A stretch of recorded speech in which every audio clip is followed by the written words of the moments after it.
लालगंज विकासखंड लालगंज के अंतर्गत कानकापुर गांव में चल रही 7 दिवसीय श्रीमद् भागवत कथा के दूसरे दिन मंगलवार को कथावाचक आचार्य ललित कृष्ण शास्त्री जी महाराज ने राजा परीक्षित संवाद और सुखदेव जन्म सहित प्रसंग सुनाया। कथावाचक ने कहा कि मनुष्य से गलती हो जाना बड़ी बात नहीं, लेकिन ऐसा होने पर समय रहते सुधरना और प्रायश्चित जरूरी है। ऐसा नहीं हुआ तो गलती पाप की श्रेणी में आ जाती है। कथाव्यास ने पांडवों के जीवन में होने वाली श्री कृष्ण की कृपा को बड़े ही सुंदर ढंग से दर्शाया। कथाव्यास ने सुखदेव परीक्षित संवाद का वर्णन करते हुए कहा कि एक बार राजा परीक्षित शिकार के लिए वन में गए।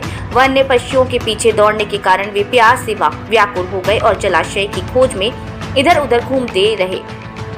वे शमीक ऋषि के आश्रम पहुंच गए। वहां पर शमीक ऋषि ने नेत्र बंद किए हुए शांत भाव से एकासन पर बैठे हुए ब्रह्म ध्यान में लीन थे। राजा परीक्षित ने उनसे जल और गंगा और मांगा, किंतु ध्यानमग्न होने के कारण शमीक ऋषि ने कुछ भी उत्तर नहीं दिया। सिर पर स्वर्ण मुकुट पर निवास करते हुए कलयुग के प्रभाव से राजा परीक्षित को प्रतीत हुआ कि ऋषि ध्यानस्थ होने से ढोंग करने के मेरा अपमान कर रहे हैं।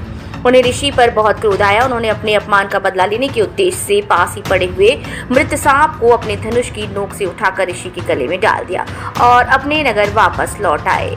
कथावाचक आचार्य ललित कृष्ण शास्त्री जी ने महाराज ने कहा कि शमीक ऋषि तो ध्यान में लीन थे, उन्हें ज्ञात ही नहीं हो पाया कि उनके साथ क्या हुआ, किंतु उनके पुत्र ऋषि ऋषि को जब इस बात का पता लगा तो उन्होंने परीक्षित पर बहुत क्रोध किया और ऋषि ने सोचा कि यदि राजा जीवित रहेगा तो इस प्रकार ब्राह्मणों का अपमान करता रहेगा। इस प्रकार विचार करके उसने ऋषि कुमार ने कमंडल अंजुल में जल लेकर उसे मंत्रों से अभिमंत्रित करके राजा परीक्षित को श्राप दे दिया था।